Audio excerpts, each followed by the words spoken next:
I am Laurie Cadigan. I am the owner and CEO of Barrett, Sotheby's International Realty. I purchased this wonderful real estate company from Jane Barrett in 2007. And we have grown the company to, we're about to open our 8th office in Westford. We cover the Patriots Trail, Concord, Lexington, Lincoln, Acton, Carlisle, now Winchester, and then Westford. And I am here to tell you that you can downsize. It can be done. I've done it myself. My sidekick, Marie LeBlanc, who will be also speaking, has done it as well. And we're here to have a little fun, give you some great information. We have Audrey Sampson on the call as well. She's a designer, so she's going to give you some tips related to getting your home ready for the ball. And we will take questions afterwards, if that's okay with everybody. Unless you've got a burning question, you can, give me a raise your hand or put something in the chat. But we'll allow plenty of time for questions after the sessions. So I'm going to share my screen. Are you ready to downsize? I think that John and I spent 31 years in Concord. We were originally from the city, around the Boston area, and we got married. We moved out to Concord because it had amazing school system, wonderful quality of life. We got a very small fixer-upper, and over time we moved to another home, and things were wonderful. I run a business that's in Concord. I don't list and sell property, but I certainly manage 160 agents in all these offices. So it was a great plan. We had 3 children in Concord, the Concord school system. And around about 2011, 2012, we were looking at each other in this beautiful home, paying the landscaping bills and the, snow plowing the driveways, and realized it was John, myself, and the golden retriever. And for all intents and purposes, it was a pretty, it was a wonderful life, but we really didn't need the space, and we were ready to downsize. We started to look around the Acton and Littleton and Lincoln areas and realized that, it might be nice to get a little closer to where we actually grew up. So we started looking closer and closer into Boston, and we inevitably purchased a lovely condo on the Boston waterfront, technically in the North End. And I'm going to talk to you about how some of that came to be. You too may know that it's time to downsize when you haven't entered some of your rooms in over a year, except to dust a little bit. You can't find your belongings in some places. The Americans spend an average of 55 minutes a day looking for things they can't find in their own homes. We had a lot of hobbies, frankly. Excuse me. I had a closet area dedicated to scrapbooking. John had an entire wood workshop in the basement. We had a lot of stuff in the garage. It was just it was pretty amazing. We found a way to pack every space with something. And when we started to look on the waterfront, we really thought that it would take us a while before we actually found something. And lo and behold, about 30 days after we started looking, we fell in love with a condo. I can remember walking into the unit, and I said to John, this is where we're going to live. He said, we're not going to be able to fit here. I said, no, we're going to fit here. This is where we're going to be. And so for the next 3 to 4 months, we proceeded to take all of the stuff, figure out what we wanted to take with us, what we were willing to leave behind or sell or donate or betroth to our children. And so we began the process of downsizing. You need to think about what you're ready to leave behind. If indeed you need a big workshop, a condo is going to be a challenge for you. We had a golden retriever, so I had to find a spot that would allow pets, that would be conducive to pets. I didn't think at his age that he was going to be able to make it from a 12th floor of a high rise down to the park. So we bought a first floor unit, and it worked out beautifully. I had decided John was coming with me and all of his belongings. We do have a little place on the Cape, so a lot of his tools and what have you moved in that direction. But we really did take a lot of time to figure out what we were willing to take with us, and indeed what was going to be left behind. You need to start by doing a little research. It's always much more motivating if you know where you think you're going to go. You know, it's very difficult for people to sort of position themselves to start downsizing and clearing and all that until they really have a dream of where they're going to, well, you know, the next wonderful phase of your life and where that's going to be. Maybe you're going to be living with family members. Maybe you're moving closer to your grandchildren. Maybe you've decided that Cape Cod is the answer, or Florida, or, you know, maybe someplace, a condo in Vermont. Maybe you're just going to stay in your own community. You just want something a little smaller that's more manageable.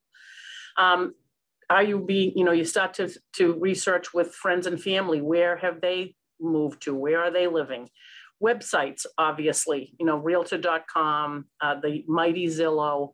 Some of those sites are great. I would tell you that be cautious, because some of the properties on Zillow and some of those sites are unfortunately already gone before you actually get to see them.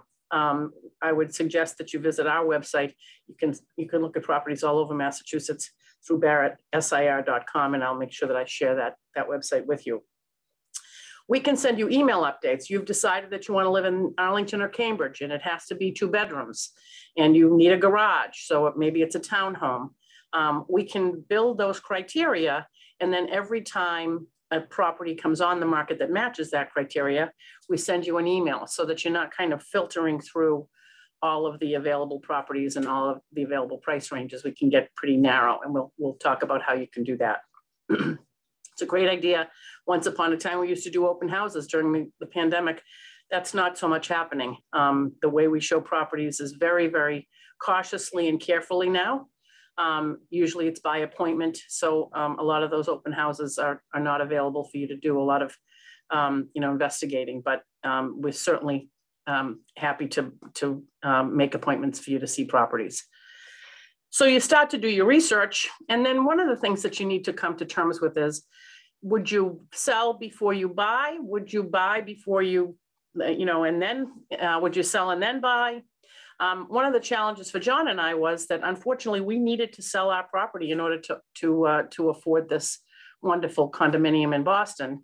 So we had those 3 months to sort of get our property ready to get on the market, because the gal that lived in the condo wanted to see the tall ships one more time in July. So from February, our closing wasn't until July. So we had a little bit of time to get our property ready. We had accumulated all the family's stuff, my parents' things, John's parents' things, a brother-in-law that didn't have places to store some of his things. So we had a lot of work to do to kind of get that ready. And so we had those couple of months to do that.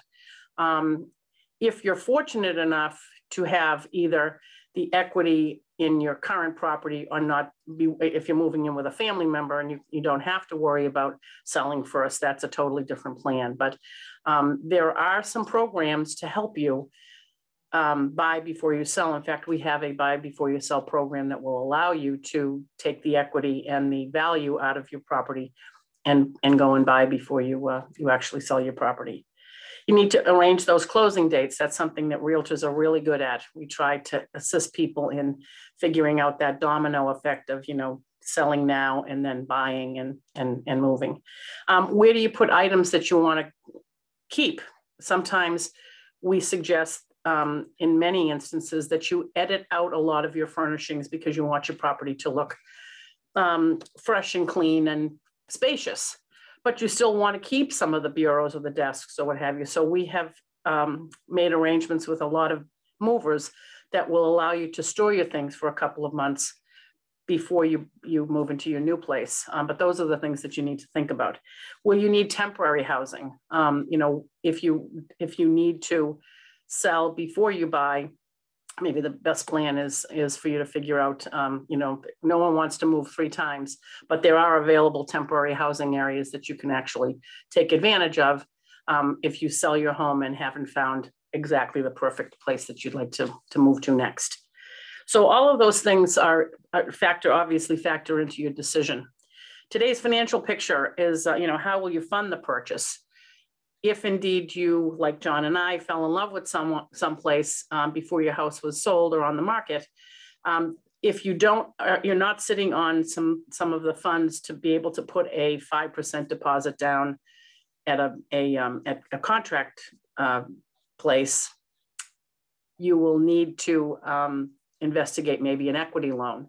And unfortunately, the banks don't want to lend an equity loan on a property that's got a for sale sign in the front lawn. So if you're thinking about downsizing in the future, we suggest, if you don't have the cash to indeed put a deposit down, that you investigate an equity loan as soon as possible. Many of the local lenders are great about providing the available equity in your home. And frankly, you don't need to draw on that equity until you actually need it. So in many instances, it's an inexpensive option to have.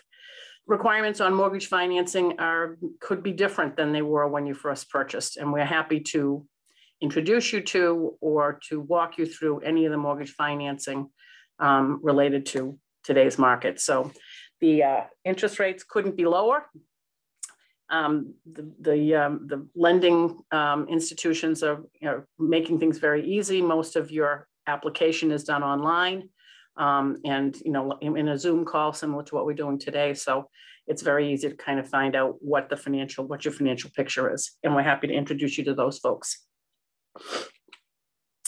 Then we talk about getting Cinderella ready for the ball. As I told you, John and I had at least a couple of months of sorting and moving and donating.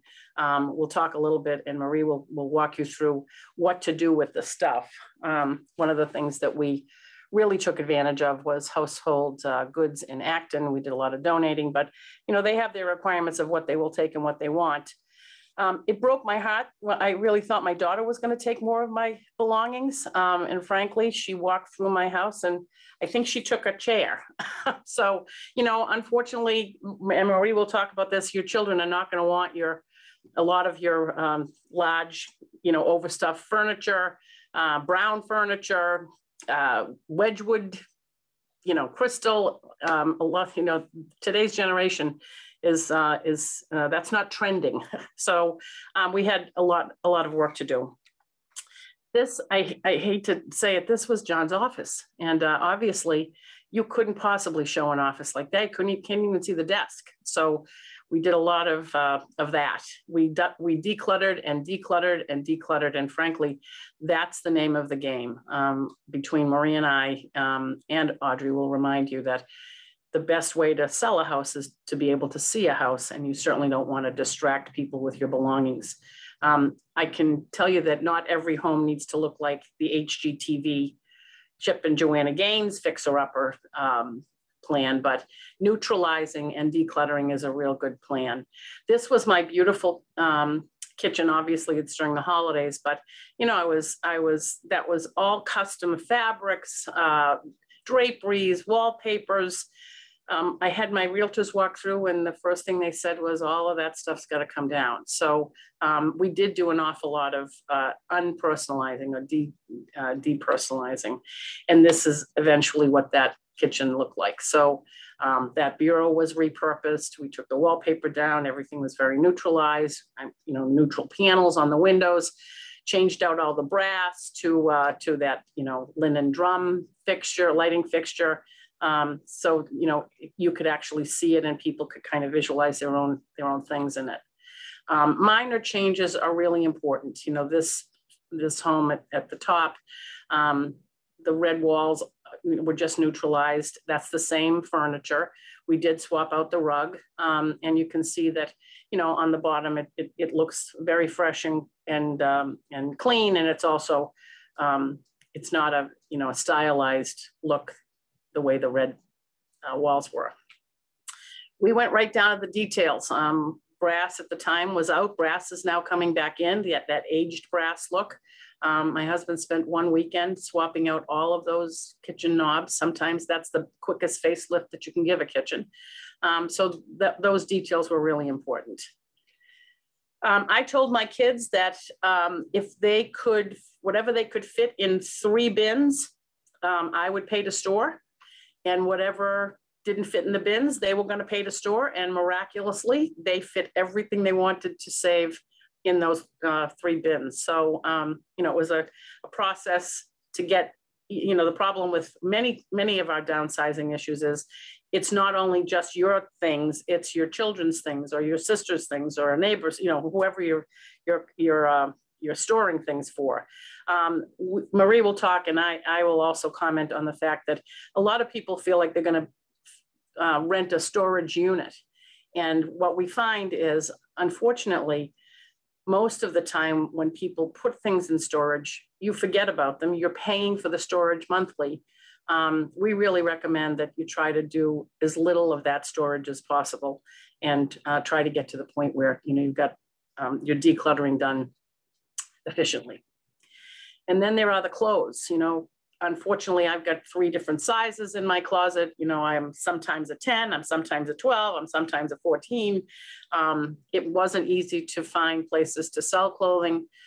Donating of clothing during the COVID pandemic was very difficult. You know, places just weren't taking clothing. So I'm sure Marie will touch on that a little bit. So you need to spiff up. That was my golden retriever who came with us. And we did an awful lot of prepping and painting, et cetera. One of the things that we do as a company, if you don't have the wherewithal to refresh and renovate on your own funds, we have a program called White Glove, and the White Glove service we'll send in the painters or the stagers or the vendors that you think you need. They will give you a good idea of what the cost will be, and then they will do all the work, and then they will the money will come out of your proceeds after closing. So you're not funding that, you're not having to liquidate, you're not even having to use an equity loan to fund any of that. And we're happy at any time to talk to you about that White Glove program.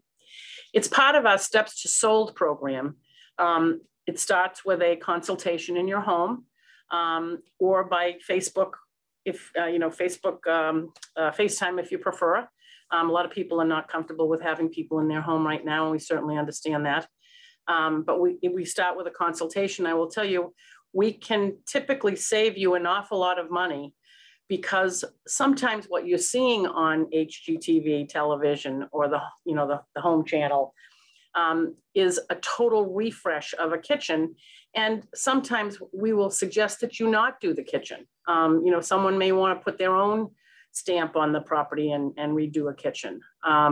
Or baths, or, you know, add a garage, or best plan is to have us walk through the property or at least talk you through some of the things that you're contemplating and give you some advice on really what we think is the minimum amount of what you should be able to do to put your house on the market and getting Cinderella ready for that ball. And then it goes through the steps of getting you all the way to closing. You can assist you with movers, we can assist with financing. So the Steps to Sold program is something that we're very proud of. We've been in this business a very long time, and we'll be able to help people, whether you're moving in a year or 3 years or 5 years. The best plan is to start with a consultation early on. And I will share my contact information, email and cell phone with you at the end of the presentation to make sure that if you'd like to start that Steps to Sold program, we're happy to help you. I'm going to, at this point, introduce Marie LeBlanc. Marie has been doing these sessions with me probably 7 years now, I think, Marie. I'm going to share her slides. Give me just a moment. Excellent. So this is Marie, and Marie does magic. She's originally from Harvard. She's in our area. She's down the Cape. She's going to talk to you about getting rid of the stuff. Yes, definitely. Thanks very much, Laurie. So as Laurie talked about, we both are survivors of this process. Mine was in January of 2015. Before that, we had lived in Harvard for about 20 years for all of the same reasons that Laurie talks about. You know, we had a son, raised him there, met some fabulous people. It was a great place, but it's in the middle of nowhere. And when you get to about 50 or 60 and your kids are no longer around, the people that you're meeting, the places that you're going are pretty slim. So we decided to do something completely different, and we ended up coming down to the Cape and doing a condo overlooking Hyannis Harbor. So we've got the walkability that we were looking for to a lot of restaurants and things downtown. We can pop on the ferries and go over to the islands if we feel like it. It's a very walkable community. It's a very drivable community. The walkable helps during the summer and the season when the place is packed with other folks, and the drivable part helps a lot when it's the rest of the time. So definitely we considered all the things that Laurie talked about. In our case, same sort of strange coincidence. We had put our house in Harvard on the market probably late October and didn't get a buyer. We had gotten a couple offers, things didn't work out. We took it off for Thanksgiving. Shortly after Thanksgiving, we came down to the Cape and looked at a place, and it had been a place we had always considered, and there was the perfect unit that was available. And so we ended up again in that situation where we had to move very quickly. And literally on a Wednesday, we made a decision that we were going to do it. And by Friday, we had purchase and sales on our house and on the condo that we were moving into. And we moved, the end of January. So it can happen very quickly. So being ready for it is one of the big things that I consider to be important in the downsizing process. Okay, Laura, we'll go. All right, so that's why one of my huge mantras is plan, plan, plan. You cannot plan enough. Avoiding it, and I know that there are a ton of my clients who would just as soon, tell me that I'm not going out of my house, I'm going out feet first. It doesn't really work that way.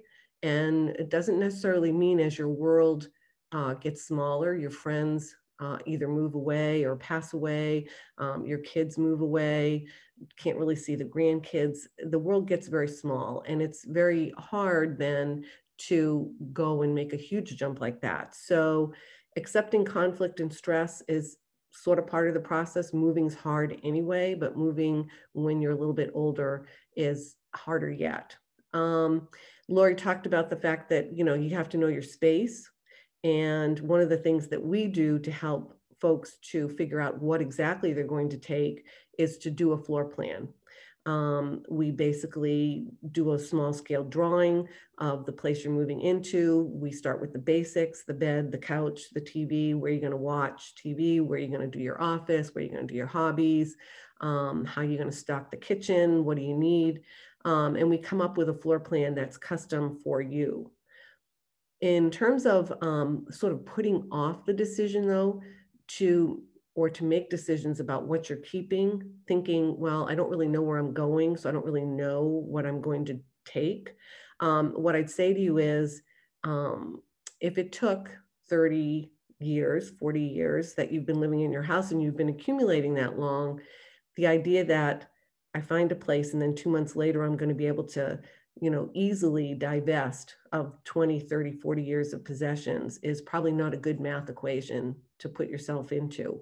So starting now, chipping away at it before you actually have to do the physical thing is a really, really strong suggestion. When it comes to movers, definitely this is not the time to walk through the yellow pages. We have horror short stories from some of our clients about people that they hired, got there, the price was way higher, stuff was damaged. Again, it's a hard enough process. To make it easier by getting some really good referrals is the best way to go. All movers will offer you a free estimate. One of the things that I will say is that this is actually one of the times when it might not be a bad idea to bring somebody into your house. All the movers offer over the phone estimates, but one of the things that we find with those is that they're depending on you telling them all about what you're going to bring. and the level of detail that most people understand and the level of detail that most of movers would need to get you a really accurate estimate is very different. So this would be one of those times where if you're feeling okay with letting an estimator in, wearing a mask and whatever, that would be a really good investment of your time. Laurie talked about storage options. I'm also not a huge fan of storage for the same reasons. Usually what people will tell me is, well, I think I should hold on to it because, you know, I'm going to be having my, you know, grandkids are going to be getting out of college soon. They're going to want my stuff, or they're going to need stuff to get into. And what I tell folks is that storage is expensive. If you rent a storage unit in the greater Boston area, a 10 by 10 unit can run you anywhere from $150 to $225, $250 a month, depending on where it is, what type of storage it is. So you can see that kind of thing adds up pretty quickly. And I also tell my clients that your grandchildren would love you even more if you thought about how much that was going to cost and then just wrote them a check and they could go off and buy whatever it is that they like.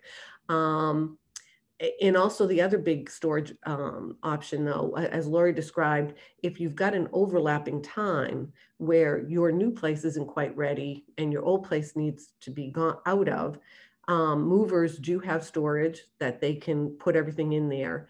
You can always do self-storage. The biggest difference between the two of them is that the mover storage is going to be a little bit cheaper, but it's also that it's not as accessible. So basically they take all of your items, they put them into crates, they store them in rackings. And if you need to see them, if you need to get to them, they've got to pull them back down, go through them, repack them, stick them back up. So if you think that, you know, there may be things you need to go through, maybe you're at the, you know, a split of a season and you don't want to have all of your next season's clothes be, you know, stuck in a storage someplace that you don't know. Sometimes we'll have our clients split their storage and maybe send the things for the longer term to the mover and then get a much smaller self-storage place where they can kind of quote unquote live out of for the short term.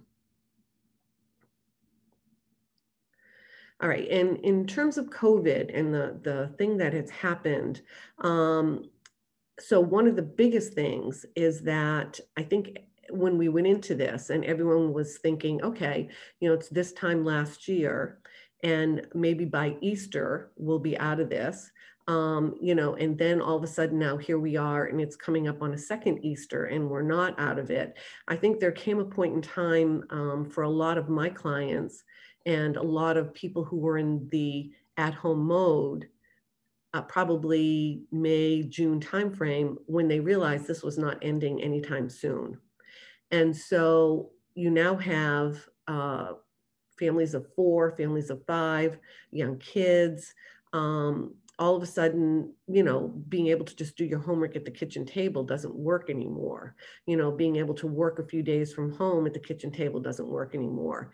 And so people were at home more, they needed more utilization of their home.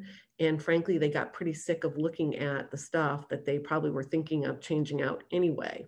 So you started to see sort of a higher demand of people wanting more furniture. The problem was that manufacturers of the furniture were experiencing supply chain issues and manpower issues because of COVID. So if you're looking to buy a new bed, you are going to be very limited if you want it now in terms of what it is that you can get. And I will tell you that, for instance, a mattress and box spring prices have almost doubled in the time frame since COVID started. If you want custom things, custom upholstery, you could be looking at 6 months or longer for getting those items in. So what that did was it created an incredible demand. And now a lot of the consignment stores, the resale shops, were starting to think, oh, wait a minute, you know, stuff's flying out. And more importantly, things that they didn't want before, like desks, they can't keep in stock. bookcases, things like that for home offices. So the resale stores are experiencing an incredible demand and huge, huge sales. And it has meant that the resale prices have gone up for certain things. Again, as Laurie referred to, brown furniture is not necessarily it. And they still don't want china cabinets or, entertainment centers. Both of those are considered like the kiss of death anchors. But it is definitely opening up in terms of what it is that they'll take. The other thing is that we're also seeing that when people are coming in, they are seriously looking for a move-in. And that move-in condition doesn't include living with long-term projects going on. So they do want to see their houses move in condition, more so even than what we saw, before COVID. So it changes the dynamics a bit. How long it's going to be like that, I have no idea. I mean, we're sort of doing the COVID considerations on a week-to-week basis, and measuring the effect they have on what's going on with our clients. So that's kind of a stay tuned. But I think for the short term, these kinds of considerations are definitely going to be still going to be hanging in there. So then folks will talk about the stuff and they'll ask me a lot of questions about that. And one of the things is, what is really an antique? Technically an antique is a piece that's 100 years old or more. But even if it's an antique, it doesn't necessarily make it collectible or in demand. So the value is all about what somebody wants to pay you for that thing on the day you want to sell it. So what's valuable right now? Mid-century modern. So if you look at the books, if you look at, the magazines that come to your home from the furnishing stores, a lot of it is very streamlined, very plain. We're not talking plaids or prints or tufted or ruffles on the bottom or any of that kind of thing. So the mid-century modern, which is the kind of a little bit lighter color, more streamlined design, thin legs, very plain, that's really what's new and what's valuable. So, and sometimes amazingly and surprisingly so. We just did a house a couple of weeks ago in Belmont. We uncovered some mid-century modern furniture at the bottom, literally, of a pile in the cellar, buried under stuff. And between a pair of armchairs, a set of dining room chairs, and a coffee table and a couple of end tables, the consignment store has already sold $4,500 worth of things. So considering, that you look at it and it's like, yeah, it looks okay, but it's not, no one would sit there and look at it and go, wow, that kind of money. So what I tell folks is don't try to guess what the stuff will take. It's really the time to figure out with the experts of what's in demand and what's really going to give you money. In terms of appraisals, I think that the biggest thing to understand is that there are different kinds of appraisals. So one is for insurance purposes, that's going to be very high versus what you could actually resell your things for. Then there's estate appraisals for when folks pass away. Those tend to be a little bit lower. What you really want to get to is an understanding of what is the fair market value for the thing that you are trying to sell. And then, of course, you can get people to weigh in on that. You can certainly send pictures to consignment stores, to Sotheby's, to Skinner's, any of those folks, and they can sort of weigh in. Does it have value? Is it worth it for them to take?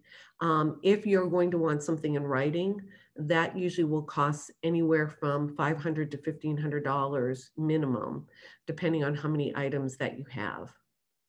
The other huge thing is all the family decisions. So again, this is not the time to think that as a child, if I don't want your stuff, it doesn't mean I don't love you. It probably means I have enough of my own stuff and I'm trying to downsize and pare away things. So it's not the time to sort of take it personally, or to kind of throw down what I call the gauntlet, which is, you need to take Grandma Sterling, you need to take my china, you need to take this thing. That tends to create a lot more stress and a lot more hard feelings than just sort of opening up the conversation. I'm getting ready to downsize. Is there anything here that you really want? And oftentimes what we find is our clients are very surprised by the actual things that people want and take. But it's always good to see it go. So kind of just open it up, general conversation, much better idea. Next. So some things are still sellable, and there are a bunch of different options to consider. First is the on-site sales. And these are the things that people are, probably more used to. So estate sales, moving sales, yard sales. For the estate and moving sales, you can usually get folks to help you or even run that for you. Normally they charge 30% commission, and that covers all of their work for the setup, the advertising, staffing during the sale. What I will say is, again, as time has gone on, the amount that they require has definitely gone up. So for an estate sale, you need to have minimum in the neighborhood of $5,000 to $10,000 in gross revenues to make it worthwhile. Auctions, again, landscapes completely changed. When I first started, very picky about what it was they were going to take. As the prices for items fell, their general ideas about what they would consider to take in for auction has expanded. And so somebody like Skinner's, Sotheby's, they'll run sales auctions that are what they call discovery, which is kind of for items in the $50,000 to $1,000 range that perhaps aren't fine art. They're just more general kinds of things. Thing about auctions is you have to worry about the timing, as Laurie alluded to. When you have a certain set time between when you find out your house is sold and when you need the items out. Auctions can take a really long time to parcel through. So you have to read the fine print in the auction contract. Auctions are also based on sliding scale. So if you have an item that sells for $50, there's going to be a flat fee, and it may take up most of what you ended up making on that item. And then as the price rises, their commission rates go down. So it's important to understand what the auction house thinks they can sell your item for, and then how much you would actually net. In terms of the timing, normally from the point that they get your item, it can be a minimum of 4 to 6 months before you see a check back. Okay. Dealers, wholesalers, most direct way of finding people to take your things away and give you money for them. Again, this is not the time to go through the phone book. This is the time to reach out to people that who have also sold things like what you're trying to sell, and who have found reputable folks. Most of the dealers and wholesalers are going to be looking to pay you between 30 and 50% of what they think they can actually sell the item for, with the remainder there for them to cover their overheads and costs, make some profit, and also have some wiggle room to be able to negotiate. Consignment stores are great. I will tell you that most of them now have much shorter cycles. So used to be when they first opened like 90-day cycles. Most of the consignment stores now are down to about 60 days. Goes in, they're going to want to see a picture of your thing or see the thing so they can work with you on the initial starting price. And then it reduces over time. And at the end of the consignment period, you normally either will have them donated on your behalf, take it over, or you need to go back and pick it up. Normally for furniture, you're looking at about a 50-50 split. For clothing, it's actually a 60 to the store, 40 to you. And I will say that the clothing consignment's very tricky. Usually they want things freshly cleaned. And when you sit there and consider that a pair of trousers probably are going to go for about starting price of $19.99 or so. And it costs you about $8 to get them cleaned. And then you look at making 40%. You can see pretty quickly that it's a bit of a net zero. So you have to think about how much time that takes and whether or not it would be just as advantageous for you to donate them. And then you have eBay and a lot of the other type of online stuff. So a lot of folks will do Facebook Marketplace, Nextdoor, whatever town you live in. They're all great ways to find homes. They're not without some effort. And in terms of the risk, the big thing that I would say about any of the free services is that you are inviting strangers, complete strangers into your home. So just be really careful about how you do that. And if there's some way that you can take the item you're trying to sell and either meet in a neutral place or have it in a garage for them to view, it ends up being a much safer type of environment. So we sort of went through each one of these, Laurie. So you can just go ahead and scroll. Yeah. All right. So my biggest mantra is purge early, purge often. I will tell you that, again, during COVID, it's been hard to get dumpsters. It's been hard to get donation places to take things. By and large, if you think about it, donation facilities are normally manned by older people who are retired, who are not during COVID going to be out there, mixing with the public too much. So a lot of the donation places are by appointment only, and they're doing very limited pickups. So sometimes it ends up being more efficient, even though a bit more costly, that you have to plan to actually have someone come and get the items and take them to the donation place on your behalf. And the other big thing is that Laurie mentioned household goods. They were just actually on Chronicle this past week. I still find, Ira and Barbara to be the most amazing people. And, I started dropping things to them at their carport back 20 years ago. So I totally see where they started, and what it is right now is amazing. So they are what we would call a direct service provider, as opposed to somebody like a Salvation Army, who is actually looking for things that they can resell, and then they turn the money back to their constituents. So direct service providers are going to be a lot more lenient about what it is that they take. Having said that, there's still, again, some serious limitations about what they'll take. They do not take, again, the china cabinets, the big monster desks, the entertainment centers, and I think household goods right now also will not take anything that's liquor related. So they don't take wine glasses and, different bar items and things like that. So you can normally go to a donation community's website and find out what it is that they are taking, aren't taking, any limitations on their drop-offs and pickups. Again, you need to plan that in when you're thinking about your closing date. And one of the things that we found is you probably need to have a plan B, because sometimes if you do schedule pickups, they'll come, but they won't take everything that you have, or they might not be able to fit it all in the truck.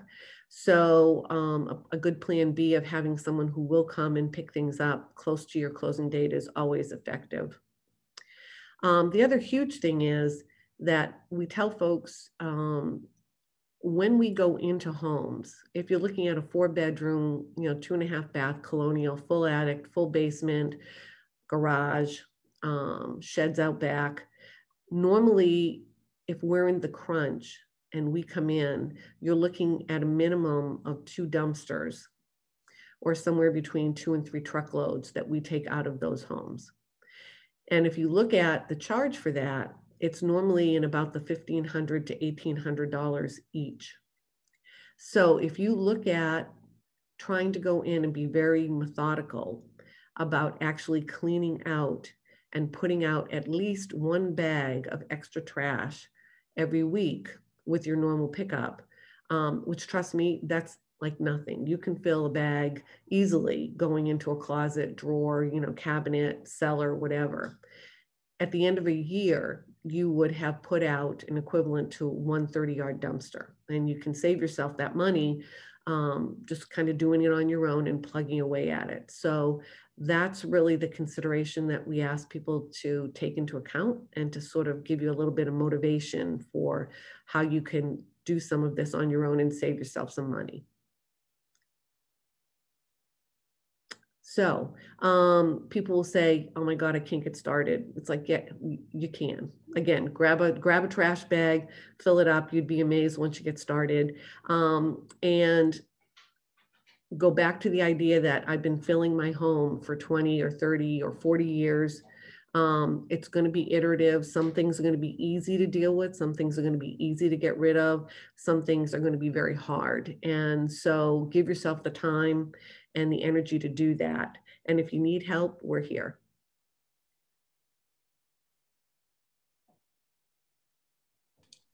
Marie, thank you. The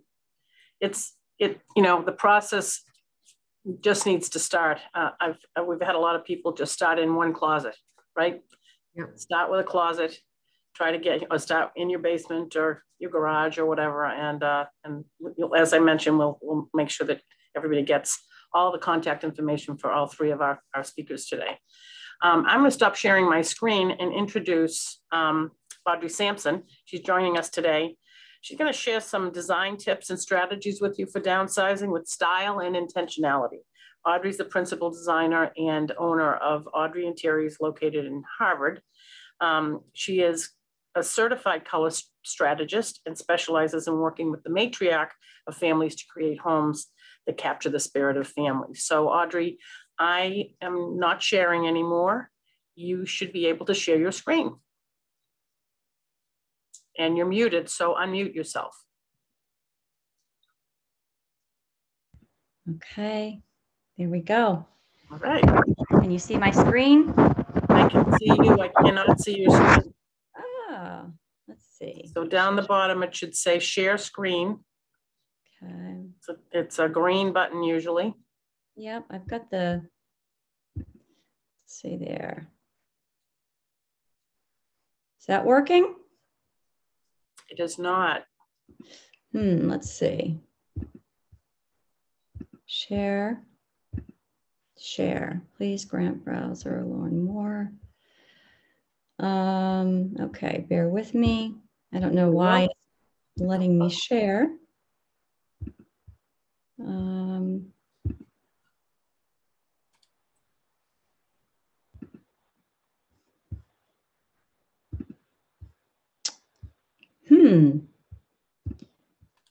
Okay.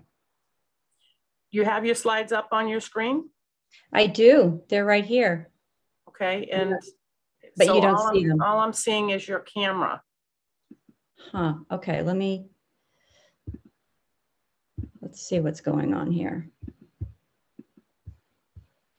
So share the screen is letting me, but it's not showing you anything, huh? Let's see.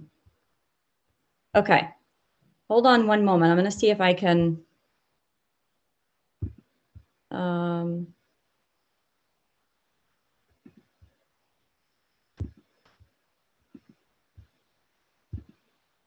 I'm so sorry about this. I don't know why it's not. That's okay. It's asking me, please grant browser access, which I'm doing. Huh. Well, maybe you can just walk us through what you were going to show us. Okay, bear with me for just 1 minute. Let me see if I can get some help. Just one sec. Right. Okay. Maybe if someone had a question or two, we could answer a couple of questions while Audrey's pulling that together. Okay. Hi. Thank you so much, first, everyone, for putting, offering all this information. I definitely relate as far as not the kids not wanting to take things. I have an enormous bed, a loft bed of my daughter's. I was sure she would want it, and I'm stuck with it. I've been dragging it around from house to house. But anyway, One of the things is electronics. What is your recommendation for purging electronics and office files? I'm consolidating several offices. Marie, can you weigh in on that? I can. So the office stuff really depends a great deal. I kind of divided into a few categories. One is any of the electronics, and I'm really hopeful this year that the towns are going to reinstitute their hazardous material and specialized, please come and drop off sort of thing, because that's certainly the most inexpensive way to do it. A lot of monitors and some of the tower-based computers contain chemicals that cannot be put into the landfill, and they need to have specialized handling. So that's certainly something to consider. And then certainly as you work through your paperwork, you really need to be very mindful of anything that might have a Social Security number on it. Old Medicare stuff, old taxes, all of that all needs to be shredded. And again, you've usually got some of the banks that will take some of that stuff. Sometimes Staples will take it. It just depends how you feel most comfortable. I will tell you, with taxes, you only need to keep 7 years of records, and you don't even need to keep all of the backup per se. So like every donation slip you made for $10 or whatever, like that doesn't really need, you just need the actual file. Same thing with businesses. So I would say that, as you consolidate that, what we're normally finding is it's just a lot of old technology that people didn't get rid of when they were placed. Okay. And, that's the kind of thing that really needs to be handled appropriately. But more specifically, since I am an author, I have several, I have an enormous amount of content on my computers, and I don't want to actually take the computer. I want to take just the hard drive or whatever it is. So what is your recommendation for doing that? So John, my husband, who is our technical expert, suggests that Staples takes most electronics for free recycling. John, What do you do when you've got stuff on the computer? Okay. So what the best thing to do is just what you were describing. So you can remove the hard drive from the computer, right, keep that to yourself, or you can extract all the data, say put it onto a thumb drive or another computer that you want to keep, erase the hard drive, and then bring whatever you then have sanitized and scrubbed down to Staples. And oftentimes they were definitely doing a lot of this pre-COVID, taking electronics recycling for free. And I know they stopped, but I believe they've restarted. I just sent in the chat a link to the Staples recycling page. They're actually great about it. You walk in, talk to usually the person at the register or the manager and say, I've got some things to recycle. And they usually say, take a shopping cart, put your items in there, and they'll take it from there. Wow. Thank you. I really appreciate it. The biggest thing, Andrea, to consider is, again, what do you want to do with the stuff? So if you just want to make sure that nobody else can access it, then certainly, taking a sledgehammer to the hard drive is anything, right? Sure. If you really want to be able to access it again, then either a thumb drive or, you can get, state-of-the-art little external drives. I have one for my backup. I have a ton of them. Yeah, only slightly larger than my phone, and just download everything, because they're huge now versus the old computer size hard drives, and you can usually just download everything, and then you've got it there so that you can access it later. Okay, John, you mentioned sanitizing the drive.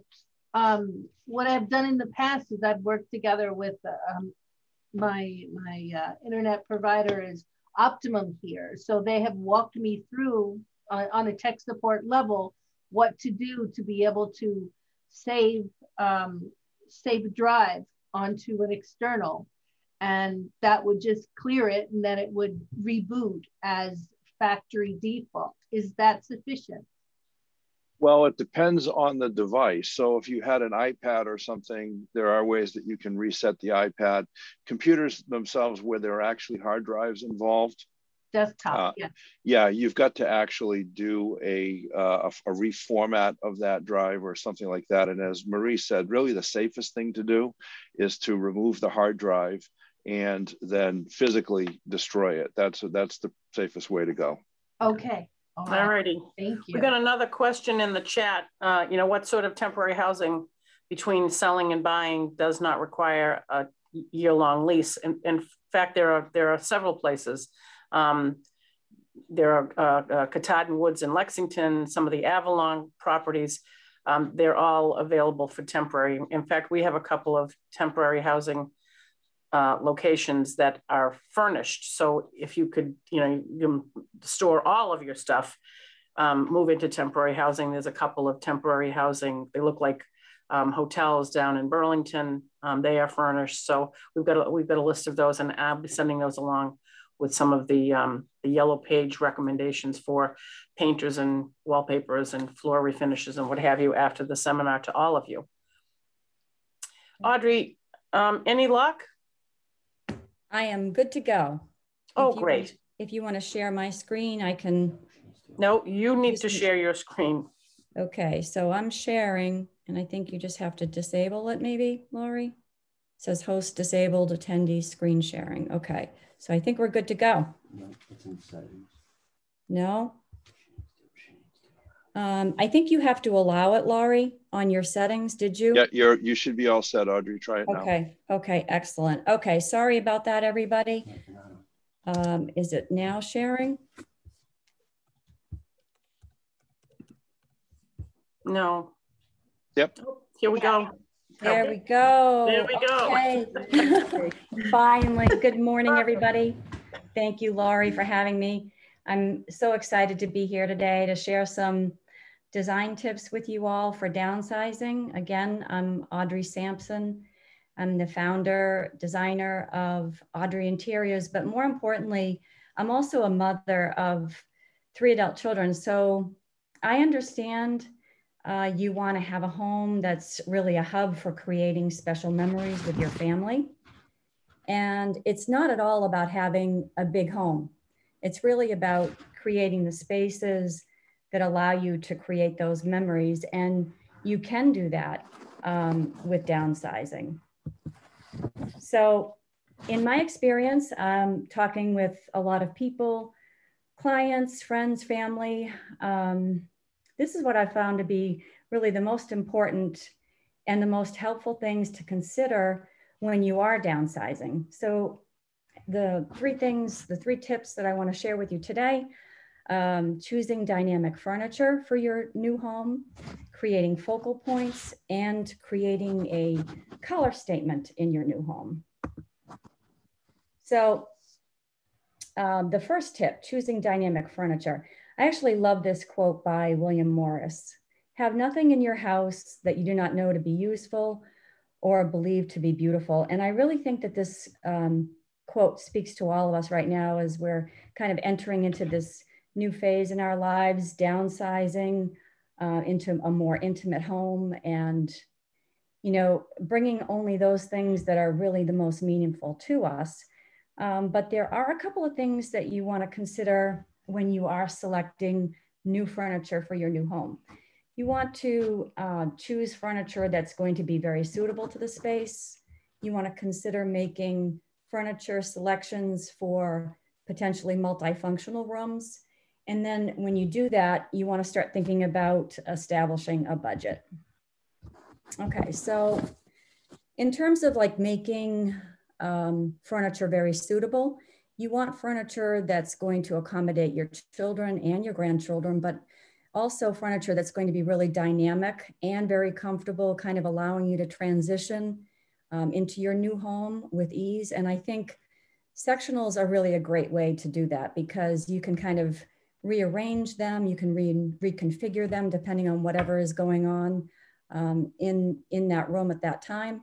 Also choosing designer quality furnishings in classic designs that are really just going to stay relevant. And then choosing durable performance fabrics such as perennials. They're actually a leader in luxury performance fabrics. Marie talked about a lot of things being kind of the supply chain being out of stock, but there are a lot of in-stock fabrics that are really readily available to you. So that's something that if you were either working on your own or with an interior designer, they could definitely steer you in the right direction in terms of what's available and in stock. And then also thinking about choosing upholstered seating in solid fabrics for a real timeless look. And I think that there's something just so beautiful and classic about having a living room that's just filled with very, very comfortable upholstered pieces. Okay, so how are you going to actually plan to utilize your space? Your spare room perhaps might be something that you need to have be a study, a craft room, or maybe even a special room for your grandchildren. And it could look something like this, where you have this really nice built-in day bed with a dynamic blue. What's really nice about the built-in day bed is you're kind of maximizing a small footprint. So if you were to add maybe like a lucite Parsons table to the room, you've now created a craft area or a study in a very small space. And you've really done it with a lot of style and intentionality. I think Murphy beds are also something to consider in multifunctional spaces. Laurie Wall Beds is one manufacturer of Murphy beds that I would really suggest you check out. They're really nice.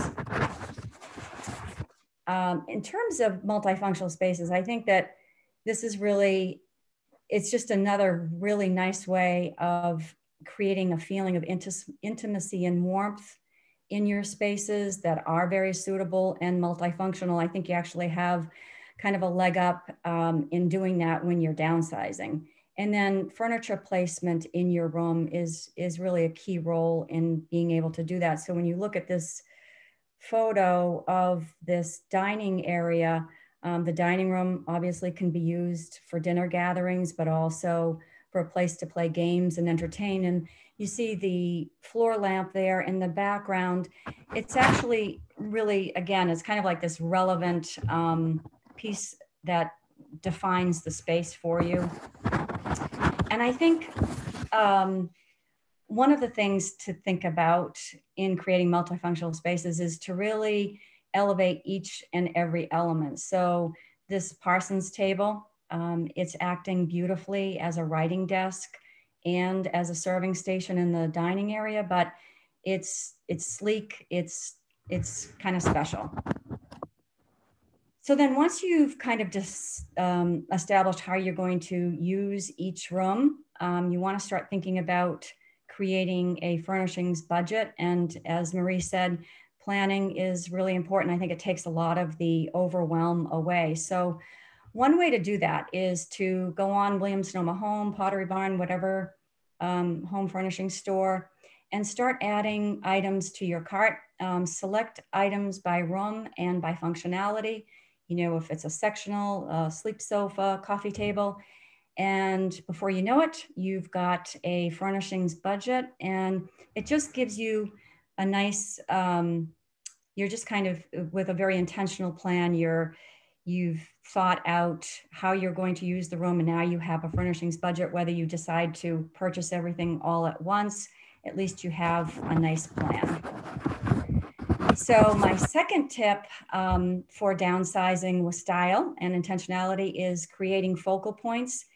And I think that there's this common thought and misconception about downsizing, and that is that you're kind of giving up a sense of home and this sense of character and lived in feel. But what's really exciting is that you can create a very homey feeling as you're downsizing. And the way to do that is to create some focal points and with lighting. So in your kitchen, make your kitchen sensational, very welcoming, and something that is anything other than your all white standard.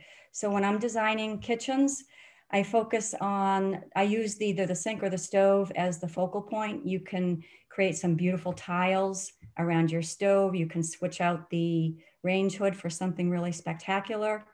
And then you can see in the back behind the table there, there's these open shelves above the sink, another focal point. And then pendant lights. They're really a great way to create a dazzling kitchen. Pendant lights, they bring the light down and they cast this beautiful glow everywhere, whereas recessed lights are just one directional.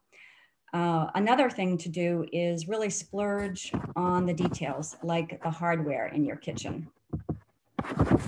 Here's just an up close of those open shelves above the kitchen sink that really create a lovely focal point in your kitchen, kind of opens up the space and accentuate the view for yourself.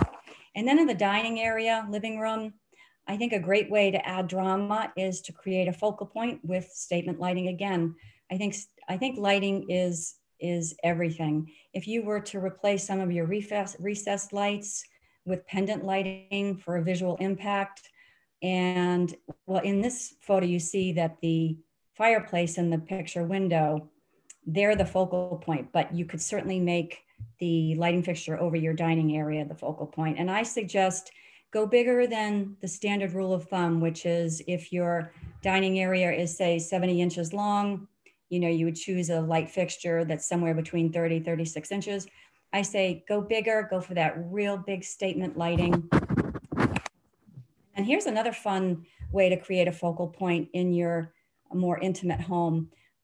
In your powder room, you could wallpaper the ceiling, add some real pretty hardware and an exceptional color palette, and you've just created a perfect bath with a lot of style and intentionality. Now, my third tip is to make a color statement in your home.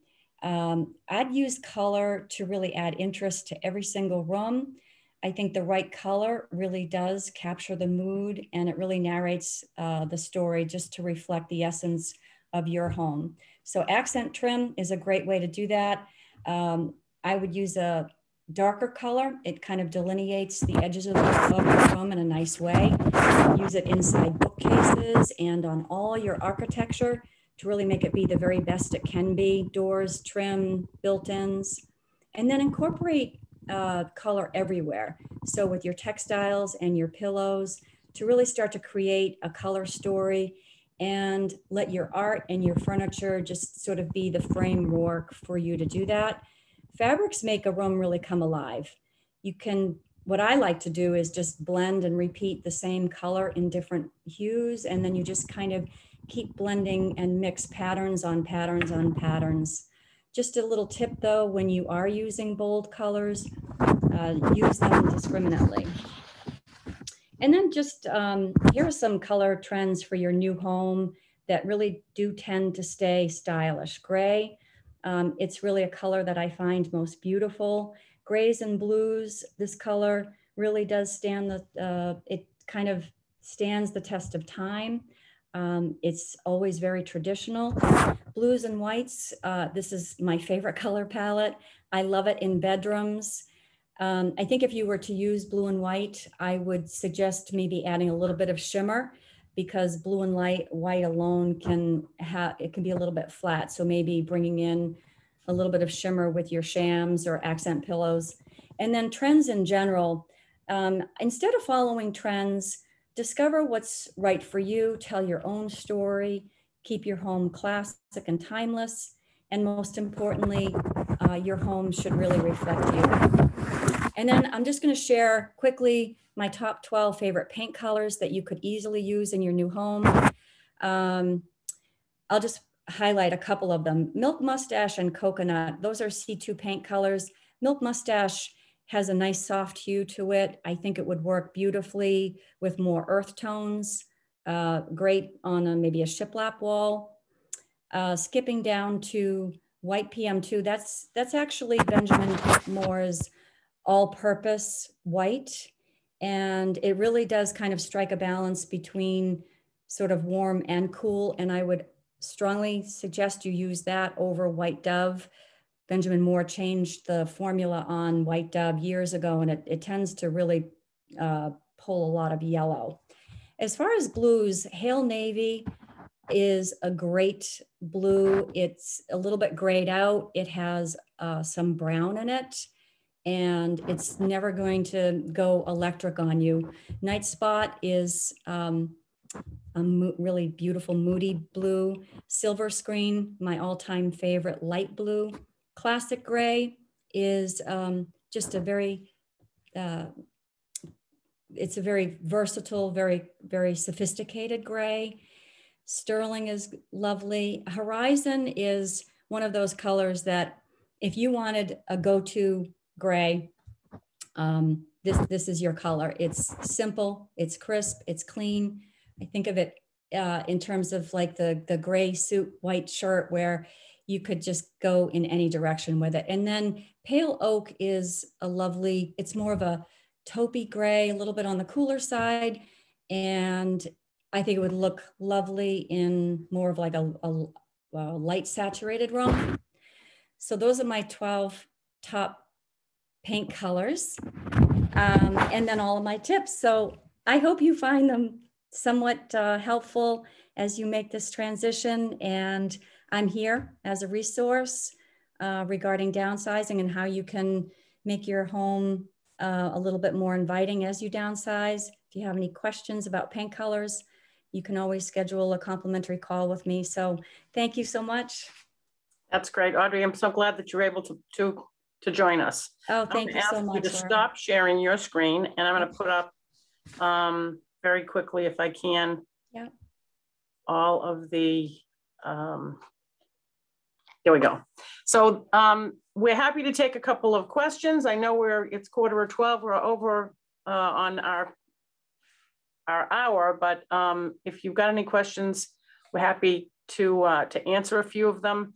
Otherwise, please make note of our contact information. I will also send this out, all of our contact information, with a couple of handouts that we'd like to share with you. Audrey's got a guidebook that she'd like to share.